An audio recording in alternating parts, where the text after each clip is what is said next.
la République démocratique du Congo. Donc, Tokobeta Lisolo, il y a Kavumu Awa, Kavumu n'est pas tombé.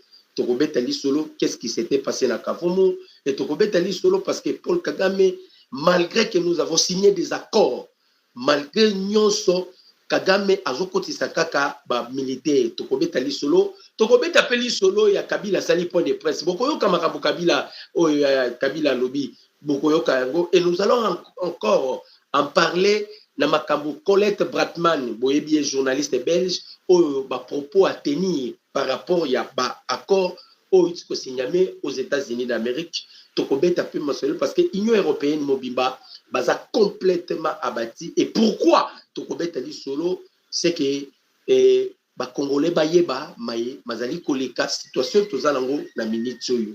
Donc merci Nabino Bozuli Bakou ya Kolanda, tolo bakayango Congolais ya solo okoyi koleksa mukolote sans koluka koyeba mboka na yo elala kindenge nini, mboka na yo la mukindenge nini. C'est très important. Namoni boza déjà ébélé, beau commenter, beau partager. Donc voilà, c'est que tous les Congolais bas à l'informer na maignon sur mazali koleka. Bande koba Congolais. L'accord a été signé le 4 décembre. Boyebi yango bien. Que ce soit la Belgique, que ce soit la France, que ce soit les globalistes, naba démocrate américain, balinga qui accord est signé, mettez. Joseph Kabila, ils ont misé de l'argent.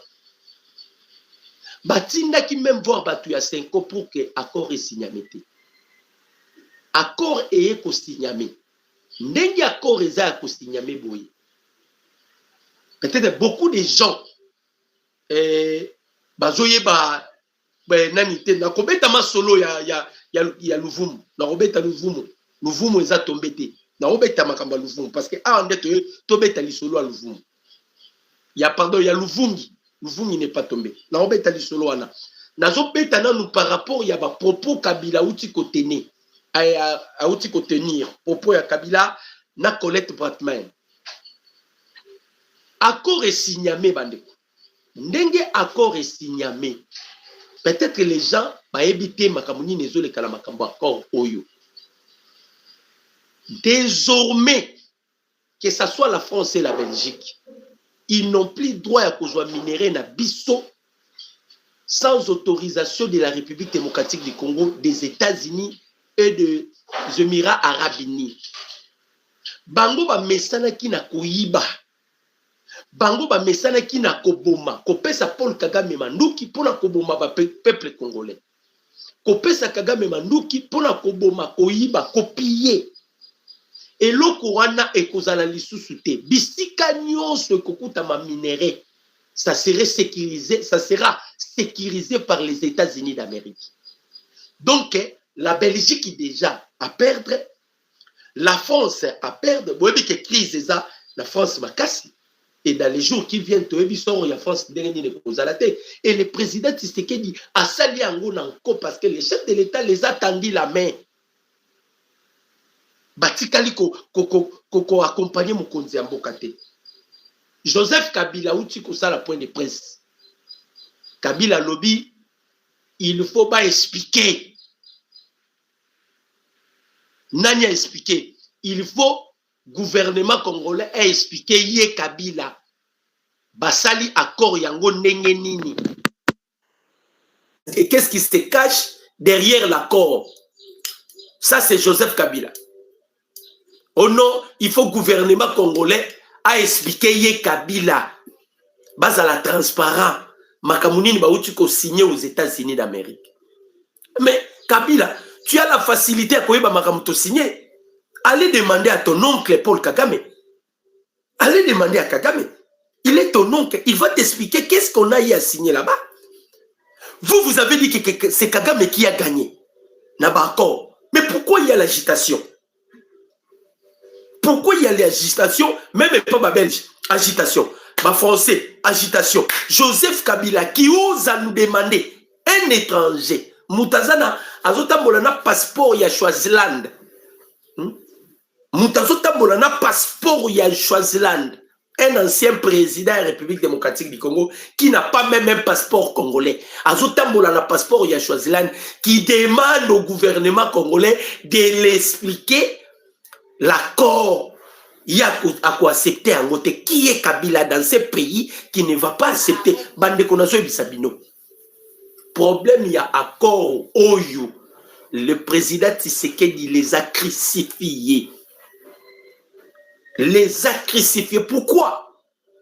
Lorsqu'on a signé les accords, il y a un biloko Oyo faux. Ezala ematele, c'est-à-dire ebeta masete. Congo kozala lisusu ndenge ezala te bakota kabikota kota babimi, bakota kabikota kota babimi et vous allez sous bongote. C'est-à-dire tout ça et kozala sécurisé. Nyo ce kozala na ordre. Et loko bomoni ezo sala bango passe. Comment Kabila a signé les accords ici?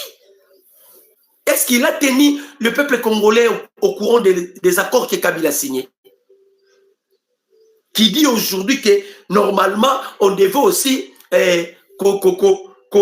informer les Congolais boy. Oh, makambu yako est suivi non dengenini bande ko ba Congolais.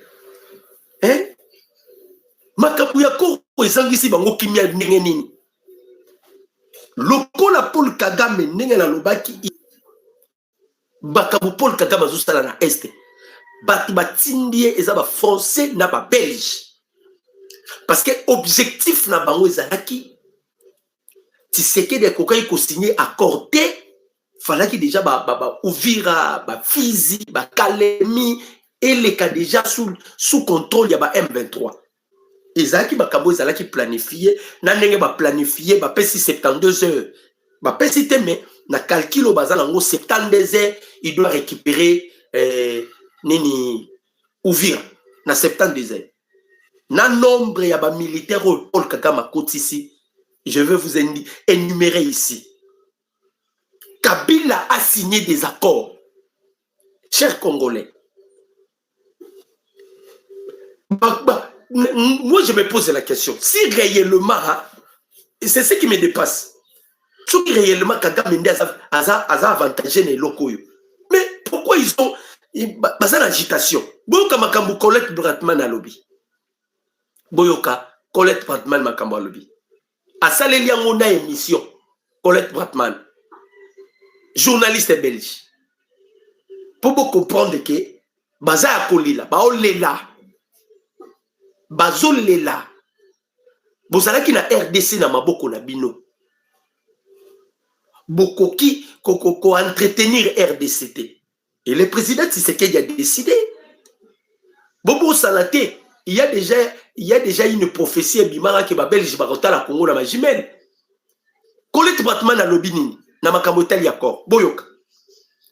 Accord République démocratique du Congo et le Rwanda. Pour Colette Bratman, journaliste belge, spécialiste de l'Afrique des Grands Lacs, la population a été exclue de cet accord. Boyoka nan. Et si Kanigno va exclure la population. Oh, la population a été exclue de cet accord. Tshisekedi espère que les Américains vont les laisser faire un troisième mandat. Kagame n'est pas levé les mesures défensives et soutient toujours les M23. Trump a eu son accès aux minéraux congolais. Un traité commercial déguisé en pacte de paix. Un arrangement sur les différends qui a plus des échanges, d'aggraver la situation sur le terrain que d'instaurer la paix. Un pacte qui ne profite qu'aux trois chefs de l'État au détriment des populations toujours victimes de massacres, de violations et d'entraver des aides humanitaires. Oyo, Colette Bratman. Alobi accord Oyo Salamikuna. Ma bénéficiaire n'a pas trois présidents. C'est-à-dire, selon Bratman, Paul Kagame, Donald Trump, na président Tshisekedi. Tout réfléchir à la conception, il y a Colette Bratman. Si Paul Kagame a bénéficiaire, il y a accord. Kagame, pourquoi il va encore envoyer 10 000 commandos troupe bakoti pour la Chine baluka bako isavira akoti si bato.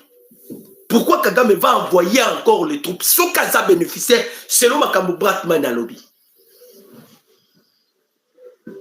Parce qu'il y a un lobby qui est accord ouane signé mais kuna et ça un accord commercial. Batmaro profiter et ça 3 présidents.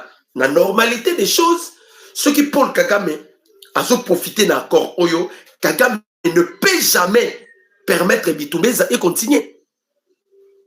Mais pourquoi Kagame a tiki ba troupe naï? Wane a liboso. Deuxième des choses, Mboula Namboula, la République démocratique du Congo, a eu la guerre avec le Rwanda. Où était la Belgique pour arrêter l'hémorragie? Belgique a zalaka wapi? Brat Manyo Azoloba Oyo, moi la moi soyo. Bozalaka wapi? Quand tu sais qu'il faisait des navettes, des avions en avion. Bino Bozalaka wapi? Pas si ça, parce que Bino Oyo et Sengela Kiboti a Kimia Bokoki Koti a Kimiate. Et le chef de l'État, il a décidé que Bino Bokozalansou va bénéficiaire de la minerai congolais. Yango Moni Bazolela. Otali et pas ya Kabila. Kabila Lele par rapport à Nini, Batsaki Bambongo, Bango Balinga Kikutute. Accord, il y a ba partenaire privilégié. Nengo soit Bango. Partenaire privilégié à États américain. Les lots n'attendent situation normale. Lobby, il y a eu des affrontements graves. Bitumbezala qui y a ma casse lobby. Mais les lots tolamuki na kimia. Et je vais vous expliquer Maïnini Maleki na Luvungi. Parce que bato ba pesi ba information o eza ya soloté. Bato belé balingi ko kotisa ba psychose na mitu ya ba congolais. Bitumbe budama ki lobby makasi. L'armée rwandaise azala qui déterminait lobby fallait qu'il soit Luvungi. Mais bazui Luvungi te. Bazui Luvungi te. Pour ceux qui bazwa ki Luvungi na calcul na bango baza il ko permettre bango ba foncer jusqu'à ce que ba koma ba lukaba ba récupérer ou vira parce que Luvungi ezala qui verrou et lo nini ba Rwandais ba sali o e sali ke boyoka ba makambo oyo après de fait sur Kagame outi ko sur le plan diplomatique il faut qu'on se dise la vérité. Kagame a coquille qu'on maîtrisait des faits sur le plan diplomatique. Kagame, il a décidé de saboter tous les accords. Namae Oto Signado. Kagame, il a décidé de saboter tous les accords. Ndeomoni a pesi instruction. Babaneki ko frapper, ko larguer ba bombe en aveuglante. Ndenge ba ko larguer ba bombe en aveuglante et zoboma ba civil. Maintenant, le FRDC, ils ont décidé à évacuer les civils Nyoso na Luvungi. Les M23 ne sont pas à Luvungi. Voici la vraie situation. Luvungi n'est pas tombé. Aucune des deux armées, FRDC ou bien RDF, s'occupe de la ville. Donc, la minute, Luvungi est vide. Pour la nuit, les avoues. Les avides. Balobi, les FRDC sont à l'entrée de Luvungi. Et les FDLR se dirigent vers Kaziba. Et ça, le sous Luvungi était Kaziba. L'armée rwandaise a déployé la 15 brigades. Boyoka, 15 brigades au Paul Kagame a déployé. A télé mis ça le discours. Ce monsieur, c'est vraiment. Donc, c'est vraiment un sataniste, un Lucifer, Paul Kagame. A télémi à ça le discours aux États-Unis. Makambo to signé, ceux qui s'invitent, toute sa charge dans mon tour, il y a le président Donald Trump qui dit Ngana Tshisekedi de Toyo Kanete. Pour vous dire, il a signé par contrat. Mais ce n'était pas son objectif de signer les accords. Donc, a signé parce qu'il a été poussé pression les kaki de Paul Kagame il a signé. A signé kuna, ko signé Awawa a cotisé 15 brigades, soit environ 12 000 militaires, avec objectif clair, objectif Ezamoko, prendre Uvira à moins de 72 heures. Délai arriva à échéance. Donc, si lundi, calcul au banan, ce qui est là, Uvira, lundi, il faut pas ouvrir. Maintenant, quand on va bombarder les drones kamikaze, hein, on va cibler des populations. Dans la tactique qui Kagame sali. On va cibler les populations. On va voir bombe, drone kamikaze, na bombe et comme la population. C'est alors les FRDC va décider. Va décider kolongola ba civil pour que nini perte de vie à la ébélité. Ndenge ba longoli ba civil, c'est-à-dire ba vider maintenant Luvungi tikali vide. Ndenge Luvungi tikali vide, les FRD sont à l'entrée de Luvungi. Tandis que les M23, RDF, AFC, armée armée ougandaise, armée kenyane, armée éthiopienne, armée somalienne, Mutaboya Kotina Batuna Ezaka Salva Kiir, il y a Soudan du Sud parce que Bakoufi est belé. Bangosko Yobaye, tellement que nous vung eza vidé, moyen bakota ezate. Ndo moni, bakomi ko se diriger vers Kaziba. Les RDF ont progressé sur le plateau et ont commencé à bombarder massivement la zone de Luvungi, utilisant même plusieurs drones kamikazes contre la population. Balobi résultat de nombreux blessés et plusieurs morts. Les civils étaient littéralement devenus leur première cible pour pousser le FRDC à quitter pour protéger les civils. Les FRDC évacuent les civils puis se replient stratégiquement. Face à l'ampleur de victimes, les FRDC ont d'abord évacué la population, puis se sont repositionnés à l'entrée du village, en attendant que les FDLR tentent d'y entrer. Maintenant, Bobang est commis. FDLR a profité. Ce qui a côté. Ils servent maintenant des civils comme leur bouclier. Yango botunaka batunaka tilelo tozo Goma tendenge nini tozo Bukavu tendenge nini bokoyi ko bombarder ba drone te bandeko tant vous posez ba question ana vous avez pleinement ba droit ya poser ba question mais faut vous tenir compte soki bolobi ba matisa ba avion et bombarder Goma na Bukavu yebaka bango ba servaka ba civil comme ba bouclier na bango ba bata makana sima ba civil. Ça dit tant malgré Congolais. C'est ça la difficulté que nous avons na Goma na Bukavu que les gens ignorent. Bato interpréter en ngona ndengenyo. Na bazamba musuto bundara na bango tomatisara baton to betra parce que to yebi que bango ne baza sous-occupé, bazo occupé wana. Et ça contrôlé pas ina bango. Mais tandis que Goma na Bukavu ba yebi bien.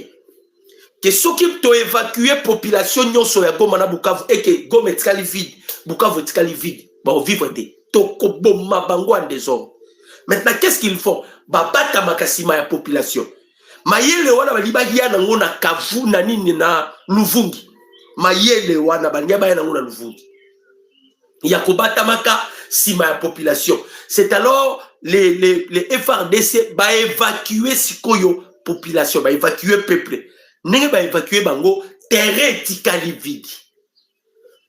Sko ba M23 moye ba côté ça parce que to tu ko sala bango jewana na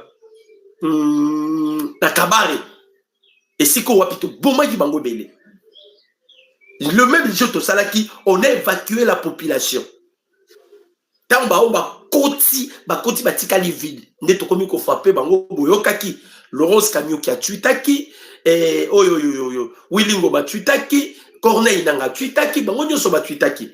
Maintenant, cette fois-ci, ndenge to bimisi to vide pena Luvungi po ba perte de vie quoi ba obomba ba komi ko cibler na bango population. Mais comment na bango na ba constituteur na bango ba oloba nini oh non armée burundaise a komi ko bomba population. OK bango de bazo bomba. Même les images on a tindela ki bato basali ba dégâts on sont eza bango. Il y a des images aussi ils ont calciné même ba soda na biso. Eza bango de basala ki yango. Bango de ba osalango. Donc par là, moi si ko ba ya izate, ils opèrent. Ba obanganini, soki ba koti, toko telemisa ba drone, toko telemisa ba siko 25 625 na 635 et ke ko boma bango. Ndo moni to tikali na bango sikoyo, bango ba tikali na ngambu biso to tikali na ngambu to akokota zate na ebisi bino village eza vide. So ozana ndeko azalaka na village kuna bengaye a opesa information na opesa yo. A opesa information na opesa yo. Parce que je cherchais à sortir que n'ayeba situation malamu pour que naya ko informer peuple congolais. Je ne veux pas que naya napesa bino et loko eza fausse tant que vous allez découvrir les informations eza fiables ici, ça va encore ko discréditer chaîne na bino oyo. Voilà pourquoi on attendait. Balobi bien. Balobi, c'est précisément ce déplacement massif des habitants qui a fait croire que Luvungi a été tombé. Tellement on a kobimi sabato belé, ne bat makani si Luvungi koyi. Ndo boni pe armée numérique na bango ba Rwandais et bani musalat. Parce que tous appellent la guerre médiatique. Les RDF n'ont pas osé Yoka Balobi, les RDF n'ont pas osé entrer à Luvungi. En voyant que toute la population avait été déjà évacuée, les RDF ont eu peur d'y entrer car ils ne pouvaient se servir des civils comme bouclier. Ils ont maintenant eu peur parce que Bamoni est tikali vide. Soki bakoti. Oh, bandeko, bakosambwati.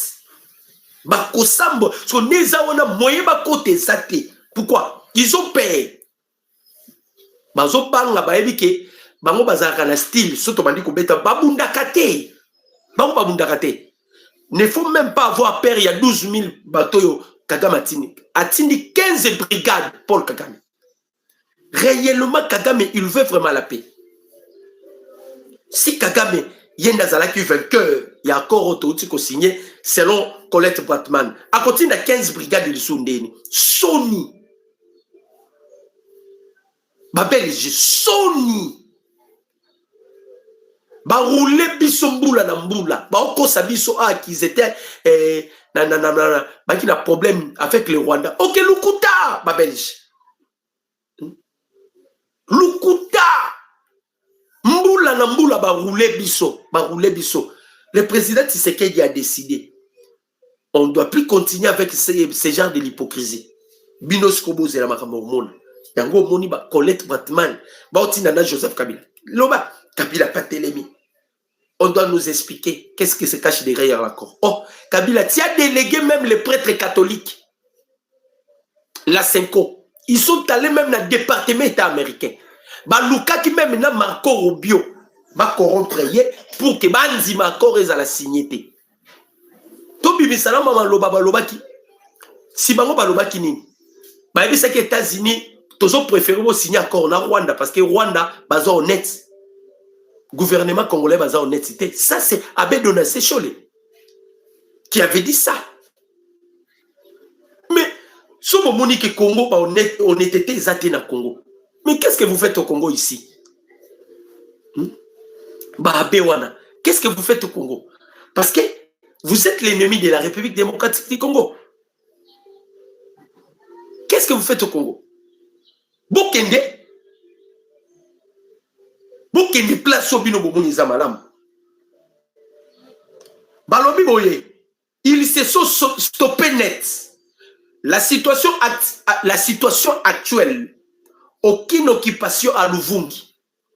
Les FRDC sont à la porte de Luvungi. Comme je vous ai expliqué, les FDLR ne sont pas pas dans Luvungi. Ce qui est confirmé. Balobi, Katogota reste sous contrôle de l'FARDC. Mais lobby armée rwandaise, dans la 22 ans. Dans ce land, bazo tweeté. Armée rwandaise, armée numérique rwandaise. Baloba qui lobby, ba contrôle ya Katogota. Mais les lots, aolo ba soute ba ki. Po ya Kamanyola, sous contrôle toujours, il y a FARDC. Sous contrôle. Donc, Luvungi est Kwéité. Katogota est Kwéité. Bango bakomi la style oyo. Eza armée na biso nda ko détecter style yango. Soki ba koti na village. Soki ba koti na village. Ba eko bata basima ya population. Vous êtes maintenant incapable à quoi attaquer Bango. Parce que ceux qui vont attaquer Bango, ba Congolais. Bino bozongi sima. Ba continuer sur le village mususu sima. Même tactique ba yana yango siko na Luvungi. Mais Luvungi ba bandaki par précipitation. Ba comment il ko larguer ba bombe, ba comment déjà ko bomba ba Congolais. Et c'est ce qui a poussé notre armée ya kozwa bandeko na biso ko évacuer bango pour bakufa ebelete. Nous avons vu des innocents bakufi. De l'autre côté, beaucoup de gens bakomela kinga lobby, bakomela inga lobby ebele. À ce qui concerne le Blackwater, à ce qui concerne les États-Unis d'Amérique. Bakomaki, mais toujours comprendre boye. J'aimerais quand même tout expliquer à ce qui concerne le Blackwater et les États-Unis d'Amérique. Bandeko ba Congolais. Ba Blackwater Bazali. Bazalak. Les États-Unis d'Amérique Bazali Bazalak. Makambo bomoni Kagame zo sala oyo. Na lobaki yango lobi nazo continuer koloba lelo. Kagame aza déjà perdant. Ils savent bien. Même makambo ya intégration régionale. Ce n'est pas avec Kagame qui va se passer. Ayebi yango. Mokili mobimba baza conscient mutalingi pété na région ya Grand Lac, c'est Paul Kagame. C'est Paul Kagame. Ils ne veulent pas la paix dans la région de Grand Lac. Et ça a combattu. Le rôle a déjà Moutaliboma au Azana Mandouki. Par quel moyen? Parce que on n'a jamais énuméré sur les retraits. Il y a trop pour. L'accord est la continuité. Il y a accord, il y a Washington. L'accord est la continuité de la résolution 2773. Pourquoi on a parlé de CONOPS? Pourquoi on a parlé de PDD RCS pour la M23?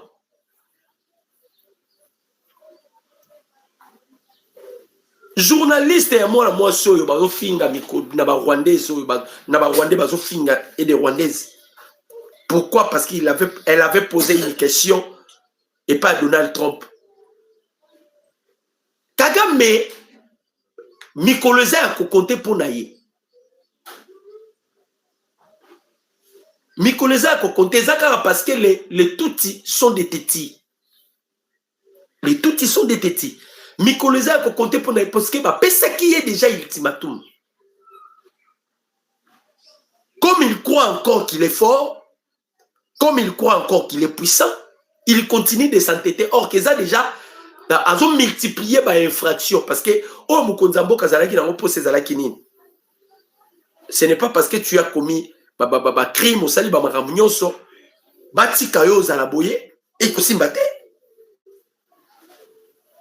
Boyebi à plusieurs reprises.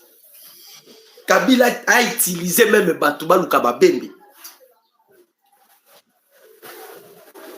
il a utilisé Batouba Luka Bembe pour informer Kaka.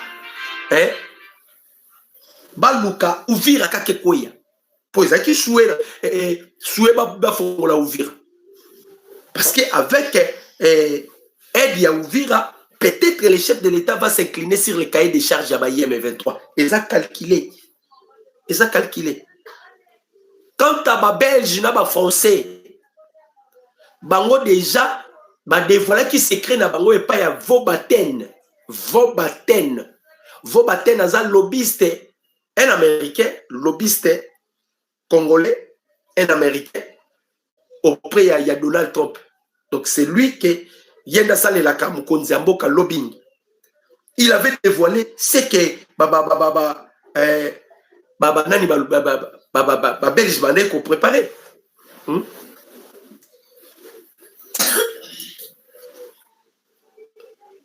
Belge Bané préparé. Là-bas français. Ici, Américain, Congo, c'est la Kayabiso. Bino bozo boke occupé mboka la bino sengeli bo occupé babimisa ki on a pour ça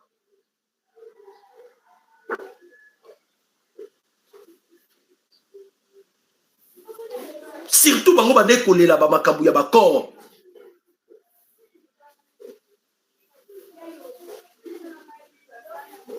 yango bomoni tellement makambo uti ko sala makuna et blessé bango non bamoni pena ki non mais to risquer pena 5 pe ba makambo na yesimba te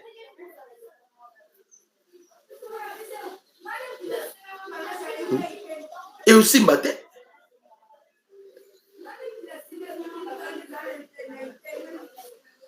l'armée rwandaise bombarde massivement des villages congolais.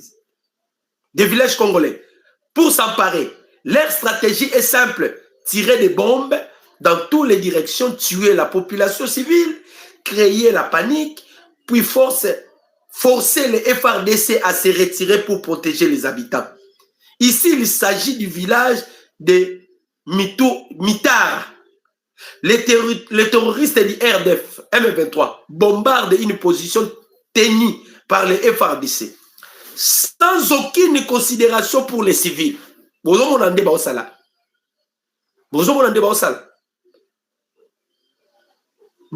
bombarder sans tenir compte il y a disposition de civils. Et lorsqu'ils ont fait ça avec Burundi a la guette. Lobby va être ça la point de presse. Oh non, nous ne sommes pas contre Burundi. Non. Ils sont comme ça, sans position. Et comme ils sont toujours envoyés par Nani Paul Kagame et que Paul Kagame a ébi déjà, Azala qui sire na coup, il fallait qu'il basse aux États-Unis. Oh naba nanyoyo, Mamasad Bolos, Bazala qui incline à Kat. Makamouana Boyokaki, Yakofali.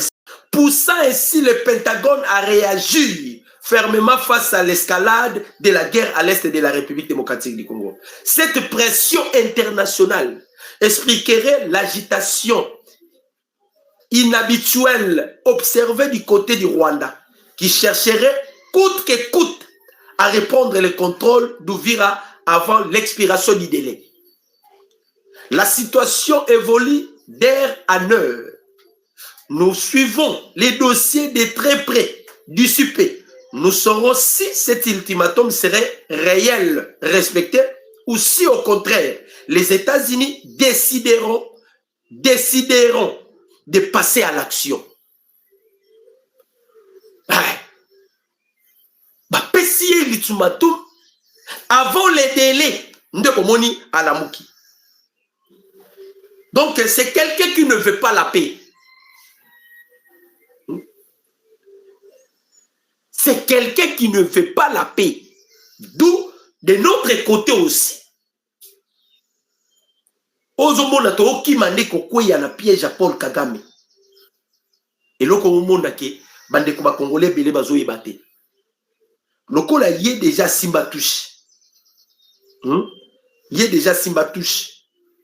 Alingi pe ba mususu ba Simba touche ba contribuer na buzo banaye.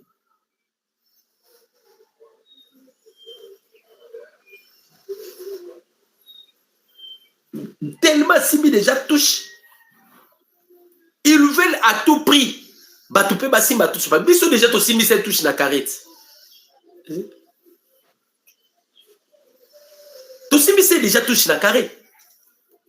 Maintenant les Américains ba pesier 72 heures. Yango ba analyste ba lobby, nous allons maintenant observer. Au moni ba biloko ba Colette Brathman ba oloba. Et ça peut bénéfique pour Nabiso, il faut ba loba bongo. Comme ça les Américains ba yoka. Asali peu de presse. Oh encore wana. Et comme ça ngo kimiate to tuni bino ba Belge. Mbula na mbula to bimana Rwanda. Boyana to bundana Rwanda. Est-ce que vous avez pensé, imaginé, vous avez créé quelque chose pour que comme ça kimiana est de la République. Na Kabila un étranger, un Rwandais tout fait, les neveux de Kagame. A télémi pas au sala. A sala point de presse. Azo senga gouvernement congolais et puis ses explications. Kabila na place à Koloba Libanda. Au ceux qui va payer ses explications, il va agir. Ah, Kabila. Na place à Koloba Libanda, yaka na Congo si tu es un homme, yaka na Congo. Si tu es un homme, yaka na Congo. Na place où Loba Libanda, tu deviens comme un chela. Soko wa mubali yaka ko affronter peuple congolais. Ba pesa au devoir kaka moko. Où vous êtes incapable.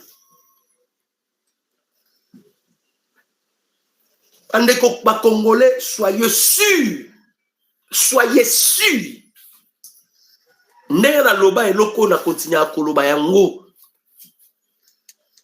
Kagame est animé par l'esprit des morts. Il est animé par l'esprit des morts. Makila ba congolais et ko bendaye. Ba ko bomba Kagame wana. Mandeko ba terre rare to pesi ba américain. To brade yango te.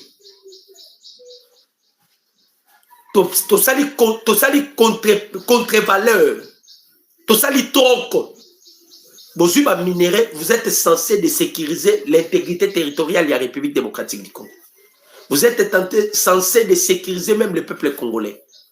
Vous êtes censé de veiller à sorte que le Congo ne soit pas balkanisé. Esprit à balkanisation, ce sont des Belges. Ce sont des Belges. Ce sont des Français. Bon, Ekosimba Lissousouté. Bah, comprendre déjà que politico tiseke de Saliza Likolo. Il y a Likolo. Ndebomoni Paul Kagame Bango. Belgique, France. Ils sont derrière Kagame. Thierry Magnani a révélé. Vous connaissez Thierry Magnani, un député belge. Il veut de révéler ce que la Belgique est préparée. Belgique a mis ici $1 milliard américains. Après ça va Rwandais. Mais pendant les jours, vous êtes à conflit. C'est ça, non? Pendant les jours, la Belgique a ils sont en conflit avec le Rwanda.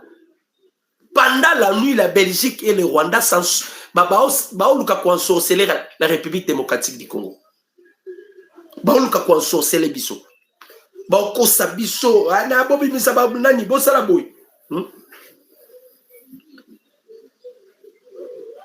Depuis lobby na 22 heures. Na lobby Katogota, Rubarika et Luvungi. Na lobby bien Katogota, Rubarika et Luvungi. Sous contrôle y a FRDC na Bawazalenu. Sauf pour moi, j'ai toujours dit la vérité. Tout le banaba village te perdre. Te perdre Rurambo. Rurambo, on va contrôler. Nabilo Basala qui lobby wana. On va cotiser 15 brigades. Ils ont récupéré que Rurambo. Et loko totanda qui bango comme piège na Luvungi. Soki ba kotaki na loenge. Soki ba kotaki na loenge. On doit boyo comme tout ça la armée rwandaise. Et reste ma comprendre ba bosko kokota. Boy qui non objectif à kokota. Beaucoup de siko Luvungi tonzi mabino.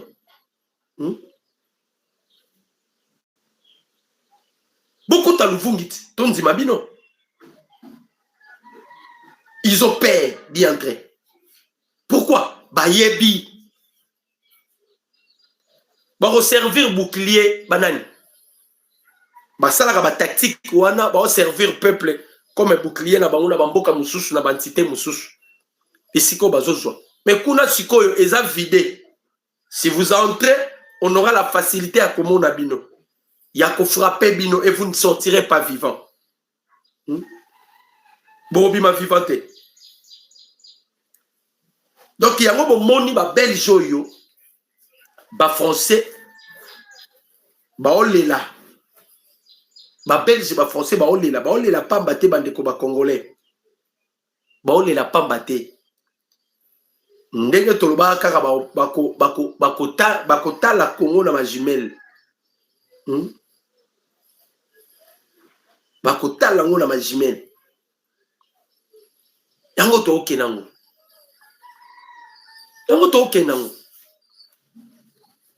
au moins Burundi si ayebisaka ba américain ayebisaka bango bobo ma hémorragie oyo ça pourrait susciter la guerre régionale. Donc les Américains bah, jusqu'à ma disposition là bango na maboko. Ce que les Américains attendaient c'était les accords. On a signé maintenant le partenariat avec les États-Unis. Tous va privilégier les accords privilégiés. Donc, on a signé des accords privilégiés avec les États-Unis. Pas ma partenaire na biso. Ce qu'ils ont fait l'appel avec les États-Unis. Tous va partenariat avec les États-Unis. Ce qu'ils dit, on va faire seulement l'appel avec les États-Unis. Nous avons va passer 72 heures. Donc, il faut expirer lobby. Lobby na 14 heures. Lobby na 14 heures. Kagame Yebi, Alouki avait expiré, Bazona Nouvira. On est à style Yaba Rwandais. Parce que ceux qui bazouillent déjà au Vira, ils auront la facilité. Fizi, Kalemi, Grand Katanga, ne bazobe takara na calcul na bango. Grand Katanga, Bisiko Wapi, Joseph Kabila, Fulgence Muteba, Frigolé Ambongo. Abe donaché so bangonde ba kotisa ba minduki ba prete wana bo mona bazo kotisa minduki na ba lancriser na bango bozo mona ndé bazo mema ba omema ba nzimi OK ba osa l'escorte en kotisa ba rebelle pour ça ba escorte en kotisa ba rebelle. Voilà bandeko ba congolais la situation otoza nango na minute oyo. Méfiez-vous avec des informations et oya ba poison rwandais. Comment on a été moutati a commis combo na compte Twitter na ye abengami soki fulani que c'est un Congolais. Non. Kagame a créé 500 sites. Bazwa ba combo na biso. Ba Louvoezu ba Kwenge ba Chimbala ba Chenza bazwa ba combo na biso. Il donne des informations pour désorienter l'opinion. Oh, on a le pesibino source sur yaba mai. Na eloko moko ba uti ko beta ba Rwandais ka ba uti ko beta. Oh ya Kotumba azo regretté pourquoi il a soutenu président Tshisekedi. Ça vraiment poison Rwandais. Poison Rwandais. Les wazalendo d'abord, les wazalendo. Bitumala bango zakanini. Les wazalendo baobunda bitumba ya vengeance. Babunda bitumba ya vengeance. Les wazalendo sont différents. Na ba miibi musu toza na bango na FRDC, na fingi FRDC, na bi ba miibi. Toi na bango na FRDC. Urambo wane koi pourquoi parce que les officiers baboye ko bunda. Bato bakote la biso na mixage na brassage. Le président Tshisekedi a réussi aux États-Unis. On n'a jamais mixage et le brassage. Or, les documents ont falsifié qui va mixage et brassage. Pour que Kagame Azala toujours na contrôle, il y a armé la biso. Mais on reste Kagame au CP là. Pensez-vous que Kagame a au CP là? Lui qui a toujours voulu contrôler et armer. à contrôler l'armée na biso. Pensez-vous que Kagame a sepela? To signé ba accord kuna ba beti lisolo mixage na passage te. Mais bino nyoso boyo kaki. Lisolo ezalai ka moko Kagame retirer ba troupe na yo. Oye no bama ki yangwana. Kagame retirer ba troupe na yo. Et pensez-vous que Kagame a osé singo? Hein? Kagame a sepela. On sepela te? Oh. Kagame a sepela te donc bango nyoso. Baza déjà abattu batwana nyoso. Baza abattu na ba Belge bango tout, ils sont tous abattus. Bango iloko bande kozela ata mixage na passage salim. Ata mixage na Kagame réussir ata mixage, ata brassage, ça n'a pas marché. Comme le président Tshisekedi a Lobaki déjà la Serbie, parce qu'il était déjà informé de ce qui va se passer aux États-Unis. À Lobaki, je ne pars pas aux États-Unis pour signer ma mixage et la brassage. Non. Autre vivre les lots armés, c'est le fruit, il y a mixage et la brassage. Pensez-vous que le président Tshisekedi continuera toujours à s'incliner? Bah, Belge, bah, on l'a pas maté parce qu'ils ont perdu la République démocratique du Congo à cause de la bêtise, à cause de Bouzo Banabango. Bah, non, comment on se comploter. Tous les réunions, oh, bah, on bête à l'issolo, bah, il y a mon akazi. Non, quoi, on prendre part. Bah, Belge.